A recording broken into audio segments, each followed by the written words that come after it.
हाय दोस्तों, all in one economics में आपका स्वागत है।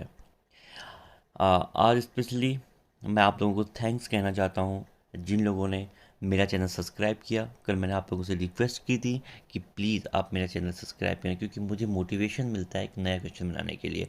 तो कल बहुत लोगों ने मेरा चैनल सब्सक्राइब किया है।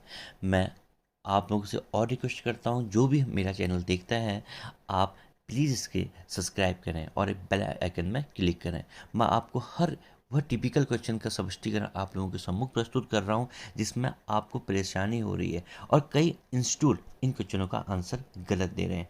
आपको पूरा प्रूफ के साथ यहाँ पर मैं आंसर देता हूँ कि किसका आंसर क्या होगा और किस आधार पे होगा। तो आज का जो नया क्वेश्चन है 169 पे लिखा गया है, एकाधिकार के अंतर्गत उत्पादन का कुल आगम अधिकतम होगा यदि मूल्य का निर्धारण मांग वक्र के उस बिंदु पर हो जहां पर ऑप्शन ए मांग की लोच शून्य हो, मांग की लोच, ऑप्शन बी मांग की लोच इकाई हो, ऑप्शन सी मांग की लोच 2 हो, डी ऑप्शन मांग की लोच अनंत हो। देखिए, कुछ खास शब्द हैं। मोनो एकाधिकार, मोनोपोली। दूसरा पूछता है टोटल रेवेन्यू के बारे में पूछता है, और तीसरा पूछा कि मूल्य का निर्धारण किस किस बिंदु पर होगा। ये 3 तथ्य हैं। अब कई लोगों ने ये क्वेश्चन छुआ भी नहीं है, क्योंकि काफ़ी अच्छे लेवल का ये क्वेश्चन था।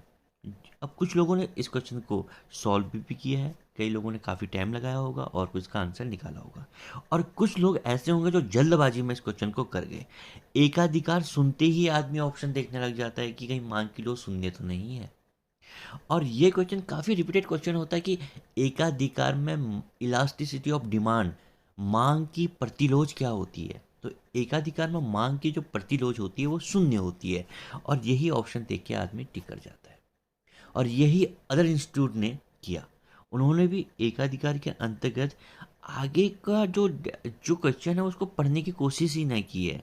आदमी उसको हवा की तरह ले गया और ऑप्शन मांग की लोज शून्य कर गया। लेकिन जिन लोगों की अपने सब्जेक्ट में अच्छी कमांड थी, उन्होंने इस क्वेश्चन को काफ़ी बेहतरीन तरीके से किया। उन लोगों ने इस क्वेश्चन को सॉल्व भी किया है, और आगे हम इस क्वेश्चन को देखते हैं कि किस प्रकार से सॉल्व भी किया जाता है। ये क्वेश्चन बहुत अच्छा क्वेश्चन दिया गया था। अब मैं 1 मिनट या 2 मिनट एक्स्ट्रा लेना चाहूँगा, क्योंकि मैं मान के चल रहा हूँ कि कुछ लोग ऐसे भी हैं जो इस क्वेश्चन को सॉल्व नहीं किए हैं, लेकिन वह इस क्वेश्चन को समझना चाह रहे होंगे। तो मैं ज़्यादा समय नहीं लूँगा, मैं शॉर्ट वीडियो बनाता हूँ, बस 1 मिनट 2 मिनट में समझा देता हूँ। देखिए, हमारे पास 3 मार्केट होती हैं। एक होती है परफेक्ट मार्केट, हमें कहते हैं परफेक्ट कंप्लीशन मार्केट कहते हैं। उसमें इस प्रकार से चित्र बनेगा। मैं आपको हल्का सा आपका बेस बना के चलता हूँ। आपका मार्केट इस प्रकार से होगा, सॉरी डायग्राम। इसमें ये समांतर जाएगा ए आर और एम आर। ठीक है, ये चित्र हमें यहाँ पर बनाया हुआ नहीं है। तो तो हम इसको, मैं आपको बता चुका हूँ कि ए आर और एम आर समांतर होते हैं कहाँ, पूर्ण पट्टुक्ता में। अब ये चित्र बना हुआ है किसका, मोनोपोली का, एकाधिकारी का।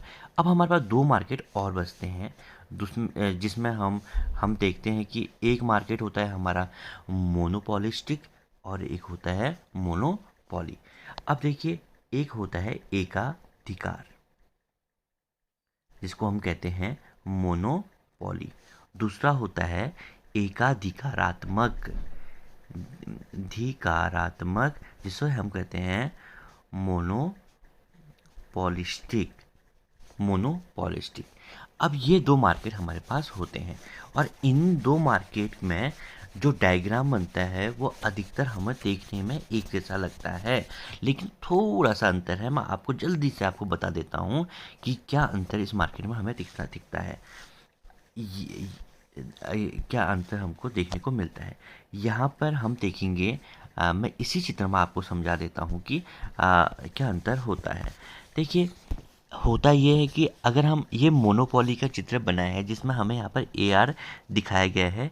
ए आर हमारा जो है वो ये है, ठीक है, और जो एम आर हमारा है ये है। लेकिन अगर हम मोनोपोलिस्टिक की बात करते हैं तो थोड़ा सा जो ए आर होता है वो यहाँ पहुँच जाएगा, ये यहाँ शिफ्ट हो जाता है, और जो एम आर होता है वो भी थोड़ा सा दाईं ओर शिफ्ट हो जाता है। यही अंतर होता है।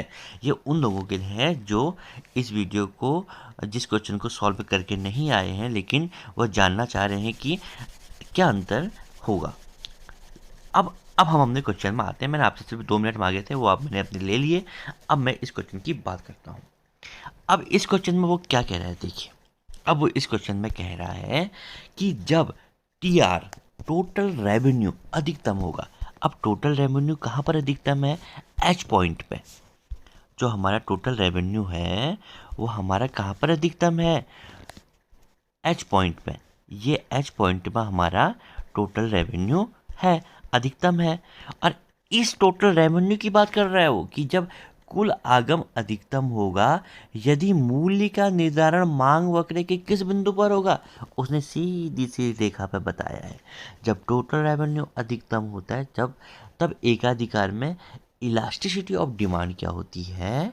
इलास्टिसिटी ऑफ डिमांड 1 के बराबर होती है, जो आपको चित्र में दिखाया गया है। अब इसमें आपका कोई कंफ्यूजन नहीं होना चाहिए कि इसका आंसर मांग की 2 शून्य होगा। इसका आंसर साफ तरीके से मैं आपको बुक में सत्यापित तरीके से आपको बता रहा हूँ कि यहाँ पर इसका आंसर क्या होगा? E equal to. अब कई लोग बोलेंगे वो मूल्य पूछ रहा है। अब मूल्य जो पूछ रहा है उनके लिए भी मैं अब बता देता हूँ। ए आर को हम कहते हैं प्राइस। आप ए आर कहिए या पी कहिए, बात एक ही है।